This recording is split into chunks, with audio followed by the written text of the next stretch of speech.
台湾已经连续好几天本土确诊案例破千了，而陈时中也直言，未来单日破万甚至破百万都有可能。这样真的没问题吗？今天就让我们一起来聊聊单日破万例确诊会怎样吧。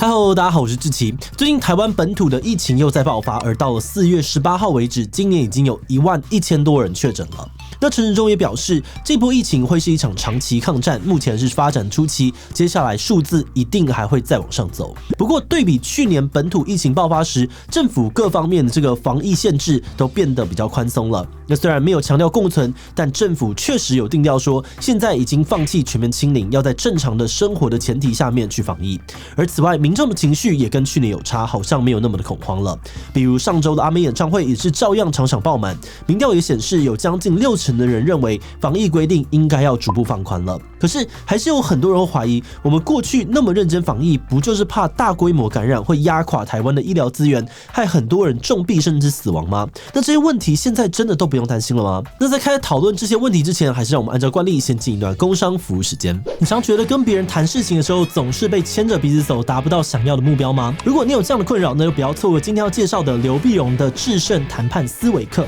刘碧荣教授是享誉各界的谈判大师，也是国内外许多知名公司的谈判教练。这本线上课程集结了老师实体课程精华，不只教你选择适合的谈判战术，还有大量的实战情境练习，让你在职场互动、亲友沟通以及生涯重要的决策当中都能够无往不利。活动期间购买课程可以享有低于7折的优惠，使用专属的优惠码谈判77还能够再享限量1000元的折扣。赶快点击下方的资讯栏看看更多课程的相关资讯吧。确诊数天天创新高，防疫却放宽，看起来好像很矛盾但这却是多数国家都采取的策略。因为跟以往相比，现在感染 COVID-19 的患者绝大多数呢都是 Omicron， 而且多半都是轻症或是无症状。但世界卫生组织也再三强调，这并不代表 Omicron 就只会引发轻症。现在的重症率跟死亡率之所以比较低，在很大的程度上面呢，都要归功于疫苗的普及。因为如果打过疫苗，尤其是第3剂的加强剂，会大幅的减低重症的几率。那现在台湾已经有 79% 的人打过2剂疫苗，打了3剂的呢也有 55%。有学者认为到了这样的阶段，未必是确诊数越少越好，因为疫苗加上自然感染所产生的免疫力会比只打疫苗更强，所以反而呢要有更多的人确诊才能够达到群体免疫，真的结束疫情。而这个说法呢，就类似政府现在说的新台湾防疫模式，也就是先预测有越来越多人会自然感染的前提之下，想办法保存医疗量能来降低死亡跟重症，最终建立群体免疫。可是就算大部分的人都打过疫苗，病毒也变弱了，但在感染面前，很多人可能还是会怕怕的怀疑说现在 COVID-19 是真的不危险了吗？许多人会有的疑虑就是感染 COVID-19 到底会不会让我们有后遗症？简单的回答是，确实有可能，而且几率很高，但多数人的状况不严重，也很快就恢复了。根据去年发布的一份论文，大约有80%的 COVID-19 患者在康复后呢，会出现至少1项的后遗症，而最常见的症状呢有疲劳、头痛、注意力下降、掉发、呼吸困难、嗅觉和味觉失灵等等。而另外，感染 COVID-19 可能会让肝还有肾等等的器官有所损伤，大脑皮质层呢也可能会稍微的变薄。但这些后遗症的严重程度、持续时间和恢复状况都是因人而异的。就目前的数据来说，有少数的人持续了1-2年都恢复不了，甚至症状会严重到影响正常的生活。但多数人不是完全没事，就是在几个月内就完全恢复了。而至于谁会有后遗症，从目前的数据来看呢，虽然轻症跟无症状的患者也可能会出现长期的后遗症，但比例非常的低。比较会出现后遗症的主要还是重症的患者。不过因为疫情还不到3年所有的研究都缺乏长期的数据，所以这些研究结果跟其他更长期的影响，目前都还有待进一步的确认。都是未知数，那到底该不该担心呢？目前确实也很难有定论，但很多医生也发现网络上面有各种扭曲研究结果的假资讯，比如说呢，把大脑的皮质层变薄，说只是大脑萎缩等等。所以指挥中心也提醒，看到相关的资讯时要记得先查证。不过就算是大部分的人感染 Omicron 呢，可能就像是感冒一样，但毕竟还是会有人重症会死亡。我们到底要怎么判断自己确诊了之后，会不会刚好就是重症患者呢？今年到4月18日为止，台湾47例中重症的这个个案当中呢，有将近40%人年龄都在70岁以上，而另外有3位80岁以上的老人家跟1位2岁的男童重症过世，而这位男童呢，也是目前台湾唯一一起的儿童重症案例。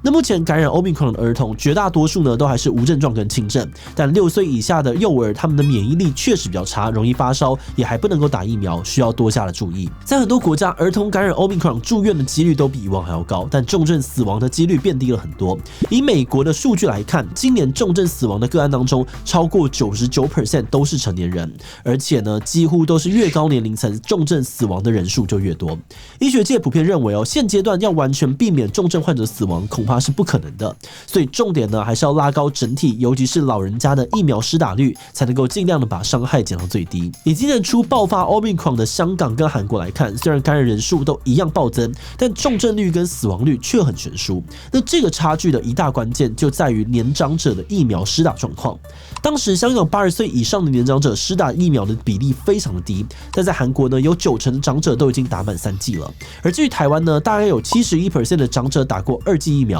然后56% 的人打过3剂，算是跟韩国比较接近。而中重症率的部分呢，最近是上升到了 0.46% 左右，但可能还会继续的上涨。所以最近政府也推出了一些奖励措施，希望能够提升长者的疫苗施打率。另外也开放6岁以上的儿童施打疫苗，而6岁以下的儿童则因为疫苗的测试不够充分，还没有开放施打。以这个状况推断包含陈时中在内，一些专家是预估未来的重症率应该会落在 1% 左右。那以这个数字计算，如果单日破100万，就会新增1万名的重症案例。那这样子，医院真的应付得来吗？我们的医疗上限到底是多少呢？以这张疫情曲线图来看，要避免医疗瘫痪，就要把确诊数维持在一定的数字之下。也就是说，那个数字是目前台湾资源能够承担的底线，万一超过了，医疗量能就会崩溃。而台湾的医疗量能，截至4月18日为止，负责收治中重症和高危险群患者的专责负压病床，全台湾呢共有大概5000多床。也就是说，台湾目前最多可以同时收治的是大约5000位的中重症患者。如果再以中重症 1% 来推算，台湾的医疗理论上面最多可以承受的确诊规模大概是50万人。那当然，如果资源增加，这个数字也会跟着再往上升。不过，这并不代表台湾现在可以承受单日新增50万例的确诊，更不用说是100万了。因为中重症患者要住院的时间可能要很久，所以每天可以承受的这个确诊上限，还是要依照当下的空床数来判断。而且这终究只是估计的数字，所以确诊数呢，还是尽量不要一下子暴增，会比较保险。反过来说，万一感染人数真的已经超过了医疗可以负担的上限，却没有侦测到的话，就会让我们错估形势，以为自己很安全。而这样一来呢，不止没有办法及时的治疗跟阻断传播，医疗资源的分配跟补充也会出问题。于是就有很多人担心要是筛检量能不足，出现黑数的话，该怎么办呢？现在台湾 PCR 单日最高的采检量可以到 19.4 万人次，也就是说，台湾每100个人当中呢，每天最多可以检测 0.8 个人，跟韩国疫情高峰时相比少了一半。有医生就质疑这样的筛检量能，就算破万例感染，可能也会侦测不出来。那为了提高筛检量，政府目前的解方呢是提高快筛试剂的数量，并且从5月开始比照口罩实名制贩售，让大量的民众自主快筛，如果筛出来的是阳性的，再送 PCR 采检来找出潜在的感染者。而快筛试剂的国内产能预计在5月就可以达到每月1280万剂，而这样算下来呢，之后台湾每100人当中，每天大概可以快筛 1.8 人。那快筛普及了之后，那些轻症跟无症状的确诊者势必也会大量的浮出水面，而接下来又要怎么办呢？为了进一步做好大量确诊的准备，指挥中心已经准备了分治措施。各大医院呢只负责收治4类的确诊者，除了中重症的患者之外呢，还有大于65岁需要洗肾或是怀孕的重症高危险群。而其余的轻症或是无症状患者，可能也有检疫或是照护的需求，但目前的防疫旅馆跟检疫所应该会不够用，所以最近各个县市也会陆续的推出居家照护方案，期间会有医生远距看诊，而药品呢也会由社区药局寄送到府。目前新北市、高雄市、宜兰县、基隆市、花莲市、台北市都已经正式上路，而指挥中心也宣布，接下来1周内，全台县市都会启动居家照护。那只要是在本土确诊，也不是要去医院的那4类，而且同住的人当中没有重症高危险群，基本上就可以在家中自主健康管理跟隔离。在2年前，包含像是台湾、韩国、澳洲等等的国家都成功控制住了疫情，而到了今年，这些防疫自由生也都出现了大量的确诊。以各国的状况看来呢，可以确定的时候，要控制一切是不可能的。以 Omicron 的特性来说，一味的想要清零，可能会造成更大的问题。像是最近的中国上海，就在坚持清零的政策下面失控，不只是疫情压不下来，极端严格的这个封锁管控，可能还比病毒更加的致命。所以这一次，我们还蛮深刻的感觉到，这场疫情本身和我们面对疫情的方法还有心态，真的都已经进入了一个新的阶段。以最乐观的理论来说，这代表疫情进入了尾声，之后会达成一种均衡状态，就是大家都获得了免疫力，即使病毒还在，但也不会对我们造成很大的干扰。而最悲观的理论则是，之后会出现不怕现有抗体的变种病毒，还会发现后遗症的长期影响其实非常的严重。目前我们还没有办法确定哪一种说法比较容易会发生，而理论上我们应该要为最糟糕的情况做好准备，不能够期待事情会往最好的方向发展。